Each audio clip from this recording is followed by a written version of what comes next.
দীর্ঘদিন ধরে বেহাল অবস্থা নবীনগর টু আশুগঞ্জের রাস্তা ভোগান্তিতে হাজারো মানুষ। মোহাম্মদ সোহেল খান, দৈনিক দেশ প্রতিদিন ও লাইভ টিভি প্রতিনিধি, নবীনগর, ব্রাহ্মণবাড়িয়া নবীনগর। দীর্ঘদিন ধরে রাস্তার বেহাল অবস্থা। নবীনগর টু আশুগঞ্জের রাস্তার বেহাল অবস্থায় ভোগান্তিতে হাজারো মানুষ।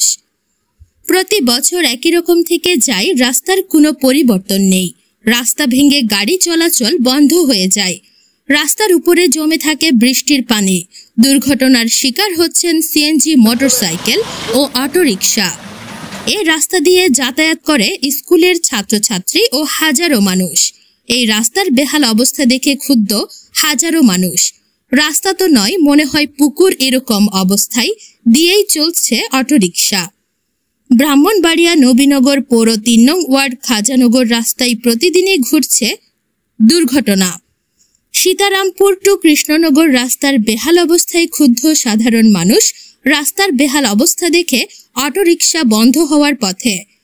কৃষ্ণনগরের ইউপি চেয়ারম্যান মাওলানা মুফতি আমজাদ হোসেন লাইভ টিভিকে বলেন, নবীনগর থেকে আশুগঞ্জ পর্যন্ত আমাদের যে রাস্তা নির্মাণ হওয়ার কথা, রুটস অ্যান্ড হাইওয়ে কর্তৃপক্ষ রাস্তাটি করবেন। আমরা দীর্ঘদিন যাবৎ শুনে আসতেছি, নবীনগরের 4.5 লাখ মানুষের দীর্ঘদিনের স্বপ্ন বাস্তবায়নের অনেকটা ধাপ এগিয়েছিল। সীতারামপুরের প্রান্তে একটি ব্রিজ এবং লালপুরের 22 মৌজার মাঝখানে নদীতে একটি ব্রিজ, অনেক বিশাল বড় বড় ব্রিজ, বড় প্রকল্প, অনেক টাকা খরচ করে ব্রিজগুলো অকেজো পড়ে আছে। আমি রুটস অ্যান্ড হাইওয়ে কর্তৃপক্ষের কাছে বিনয়ের সাথে নিবেদন করব যে নবীনগর থেকে আশুগঞ্জ পর্যন্ত রাস্তাটি খুব দ্রুততম সময়ের মধ্যে নির্মাণ করে দেওয়া। আসসালামু আলাইকুম, আমি সোহেল খান, ড্রাইভারের সাথে। আপনার নাম? মোহাম্মদ হৃদয় মিয়া। আচ্ছা, এখানে তো কৃষ্ণনগরের যে রাস্তার যে বেহাল অবস্থা, আর বিশেষ করে সীতারামপুর টু মুনতুলির যে ব্রিজটা কমপ্লিট হওয়ার পরে আপনাদের এখানের যাত্রীর যাতায়াত কেমন?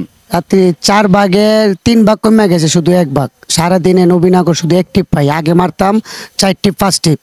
আগে যেমন 3-4 হাজার টাকা ইনকাম হইতো, এখন সর্বোচ্চ 1000, 1100, 1200। কিন্তু এই নিয়ে তো ভাড়া দিয়ে আমরা চলতে ফেলতে অনেক হিংসা। মানে রোডই ভালো না, যাত্রী দিক দিয়ে আসতে চায় না, সব ওই দিক দিয়ে আসে। তো যার কারণে আমরা 1 টিপ আগে মারলে 500 টাকা পাইতাম, এখন 1 টিপ মারি আমরা 300 টাকার মধ্যে। তো 300 টাকা মারি এখন আর সারাদিন বসে রয়েছি। সীতারামপুর যাইতে পারি না, রুট খারাপ, যাত্রী এনে নেমে থাকা। আর ওই দিক দিয়ে নবীনগর আসা পরে কাজ বন্ধ হয়ে গেছে।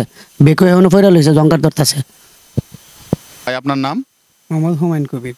নবীনগর টু কৃষ্ণনগর যে রাস্তার যে বেহাল অবস্থা, আমরা তো অনেক দিন ধরে এটা কষ্ট করতেছি। ওই দেখতেছে যে আপনার অনেক সময় হাতে ফিরা মানুষ অ্যাক্সিডেন্ট হইতেছে। কতদিন আগে একটা অ্যাক্সিডেন্ট হয়েছে, অনেক একটা মেয়ে বেন্ডি ফিরে গেছে আর কি।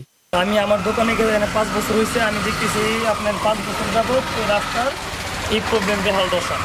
এখন আমার আকুল আবেদন এই যে সরকার যত দ্রুত সম্ভব এই রাস্তাটা মেরামত করার একটা ব্যবস্থা করে দিলেন। আপনি আমাদের এখানে যারা অটো ড্রাইভার আছে, তারা এখানে অটো চালায়া জীবিকা নির্বাহ করে। নবীনগর শহরে যে একজন অনার্স ফুড ইয়ারের একজন স্টুডেন্ট হিসেবে বলতে চাই, যাতে আমাদের অনেক অসুবিধা হচ্ছে এবং বিশেষ করে আমাদের যারা প্রবীণ মুরব্বী যারা আছে, তাদের অনেক অনেক কষ্ট হচ্ছে এই রাস্তা দিয়ে।